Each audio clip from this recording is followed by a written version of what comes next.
There have been quite a few updates to Notion AI recently and to Notion Home as well. So in this video, we're looking at those updates, what changes, and what you can do with Notion AI. And fundamentally, what changes is the approach of AI in Notion.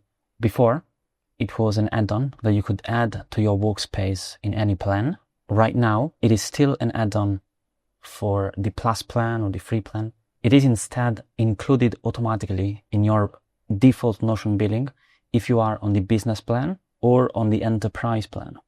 So Notion AI now becomes part of your billing if you have those subscriptions, business or enterprise plan. And this also means that there is an increase in the pricing for the business and the enterprise plan in Notion. So this reflects the changes. There are more features, more AI features in particular. And so the monthly pricing for those plans has increased. Now with this out of the way, let's look at Notion Home. You can access Home from a Notion workspace if you are a paid workspace member or workspace owner.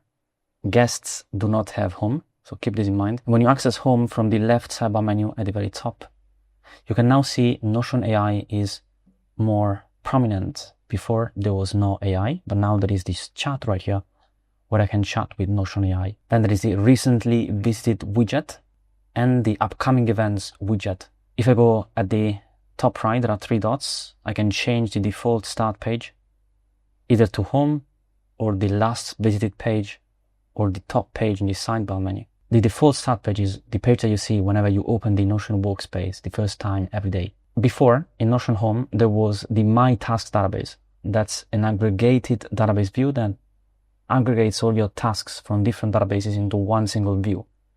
Right now, that widget isn't displayed in Home directly anymore. The focus has shifted to AI instead. My Tasks now has a dedicated view. So if I want to access it, I can click on that. I can, of course, favorite it so that it will automatically appear on my left sidebar menu here at the top if I use that. But so far that hasn't been that successful as far as I can tell and see in my experience. So maybe that's one of the reasons why it's not prominent anymore or not a focus of Home anymore. Now, when I go back to Home, the third thing that I can do to customize Home is I can show and hide widgets. Before there were more widgets. Right now, just to the greetings widget that's at the top here, where I can also customize my name. It says good afternoon, good morning, or good evening, depending on the time of the day. So I can hide that if I want. And then I can hide or show the upcoming events. Upcoming events come automatically from Notion Calendar. So if you use Notion Calendar, then you will see those events connected in your Home directly. And you can easily join the meeting if there is a meeting attached to that event, or see your schedule easily in here. Keep in mind that Notion Calendar connects to Google Calendar or Outlook. So you would see those events as well directly in Notion. And if I hide a widget, then I only have the AI chat and recently visited pages. Now let's focus on AI chat. There are a bit niche features, new features that are mostly useful for businesses and enterprises, because one of the things that you might notice if you work in a team and in a rather mid-sized or large team is that knowledge often is very siloed.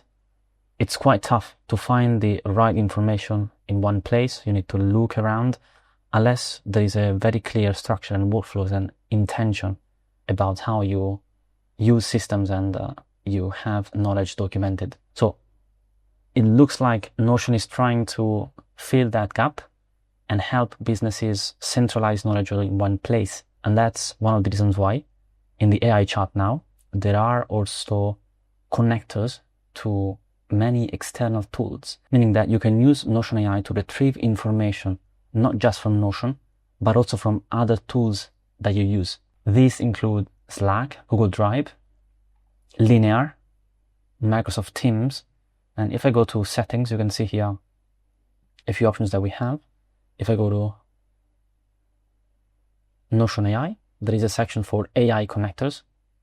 And you can see I can connect Slack, I can connect Google Drive, GitHub, Jira, and there are more coming soon and launching once this video gets released. So what it means is that if you connect these apps with Notion, then when you ask a question to Notion AI and include all the sources in the knowledge for the AI to use for answering the question, then you will also get answers from documents that are outside of Notion. So that's the use of that. Another quite relevant new feature is that you can also chat with Notion AI more generally. So here is the Notion AI chat, and I can either ask, so chat with Notion AI, or chat with GPT, so OpenAI, or Claude. So you can choose your model in here. If you use OpenAI or you use Claude, then this is a general chat. So it's like using ChatGPT or Claude, but instead of having to go to their applications or websites, you can just do that in Notion. So that's the value proposition of this new feature, is that you don't have to leave your Notion workspace. You can do anything in here. If you just want to chat generally with a chat model, then you do it here. If you want to include workspace knowledge, then you use Notion AI, and then you can also drill down into specific pages or team spaces or the Notion Help Center or connectors that we just looked at to find relevant information for the answer of the AI. But if you want to have a generic chat, then you can also use your custom model in here by switching it.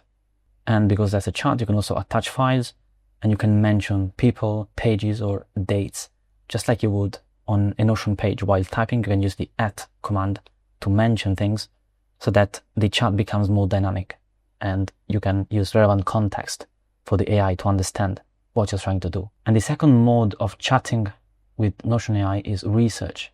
So this is a research mode, meaning that it's gonna research topics from the web. As you can see here, you can turn on or off web sources, doing research on the web. And this is similar to what you can do currently with on ChatGPT, on Claude, on Perplexity, and all these LLM chats where you can also search the web and do deep research on a topic. So now Notion AI offers that feature, and this as well has the aim to centralize your AI efforts into one single place, so you don't have to leave Notion and go somewhere else to do this kind of research, but you can just stay here and do anything you need, and then maybe create pages or databases directly from the information that you get from Notion AI or from your AI chats, because you don't have to leave the Notion workspace and change context. And the third mode of interacting with Notion AI is build.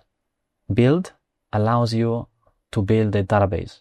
In the current situation, that's what it can do. For example, if I type build a database, build a system to track my digital products, and then I send, you can see that it designs a database. It tells you what kind of properties it's setting. It then continues by adding views of that database and adding some sample pages to show you what it would look like. Then you can see a rich preview of this database and what it would be on the right hand side once this computation is done. I can also select if I want to include additional properties like a description, a revenue goal, a platform. Then you can see here it created 3 views. I can see there is the name, all the properties, and either I can make changes to it, so iterate on what I want, or I can continue, and then this would create the database in my Notion workspace, and then I can customize it as I want, add my own data, include it in a broader system, add relations, and think about how it fits into my whole ecosystem and architecture in the Notion workspace. So that's currently how it works. I'm sure it will be improved at some point, maybe building multiple databases, including relations. That's a possibility. Right now, it can build a database rather quickly, and you can iterate with it. And finally, a major update is a new block type.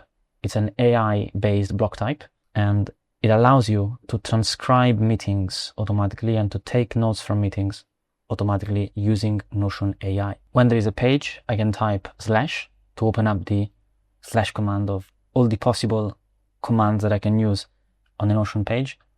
And one new block is called AI Meeting Notes, which is here. And if I click on it, you will see there are 2 tabs. One is for notes, where I can type any note. That's just a Notion page. So I can use blocks. I can turn this into a heading tool and do agenda, and maybe use a bulleted list and type in text that I want on Notion, on the Notion page here in the notes section. And then there is a transcript tab that will automatically transcribe the meeting. You can see that I can only use this on the desktop app, so I will need to open the desktop app to actually show you what this looks like. Here I'm on the desktop app, same page as before. You can see the notes tab, then the transcript tab. Now I can see confirm consent. If I click this button, then the transcription starts. If I click on the three dots next to that button, you will see the language, which I can switch as well. That's the language of the transcription. The format, auto, sales call, stand-up, team meeting. So what kind of format of the call this is about, or the transcript this is about. And the consent, if you want to send, for example, a consent message on the Zoom chat, Microsoft Teams chat, whatever tool you're using for that call, then you can copy this or use a voice consent that speaks out that this meeting is being transcribed by Notion AI. So these are to make sure that the participants of that meeting know that the meeting is being transcribed. Now if you click on play audio consent message, I'm using Notion AI to transcribe this meeting and generate notes. There you go. Hopefully you heard it. That's the message that would play. And if you want to copy the consent message, then you just click on this right here. Now the transcription uses system audio. So if I confirm consent, this will start transcribing what I'm saying. And it will continue until the meeting ends.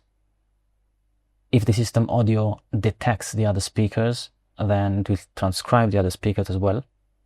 If it doesn't, then it will only transcribe you.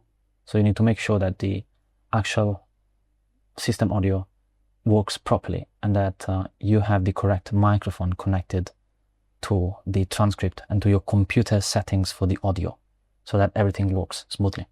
Once I'm done, I can stop. Now, once I stop, there is a new tab popping up automatically from Notion AI that's a summary. And this is a summary of the transcript generated automatically by Notion AI. And you can see here, it breaks it down into multiple headers, bullet points, and it also creates action items for you directly. I can then go here on the three dots. I can resume transcription, retry summary, and see the same options as before. I can also start chatting with AI from the bottom right chat about the current page. And I always have the notes tab where I can type my notes during the meeting, after the meeting, or whenever needed. So you can see this is really optimized for meeting notes and doing the legwork for you from meetings, creating a summary, creating action items. And so supposedly the purpose behind this, or the advantage or the value prop that this can offer, is that during the meeting you don't have to worry about taking notes, writing things up, and you can fully focus on the other person and on the content of the meeting rather than splitting your brain into thinking, writing, and paying attention. Whether this is true, I'm not sure, still to be tested. And this concludes all the new Notion AI features that have been recently launched with a focus on work.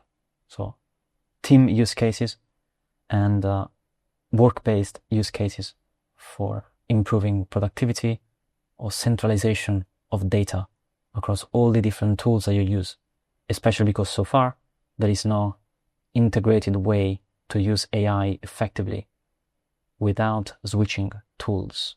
When you navigate to workspace settings and then Notion AI, if you scroll down, you have an option to disable AI meeting notes, which would not allow anyone in the workspace to use the AI meeting notes block.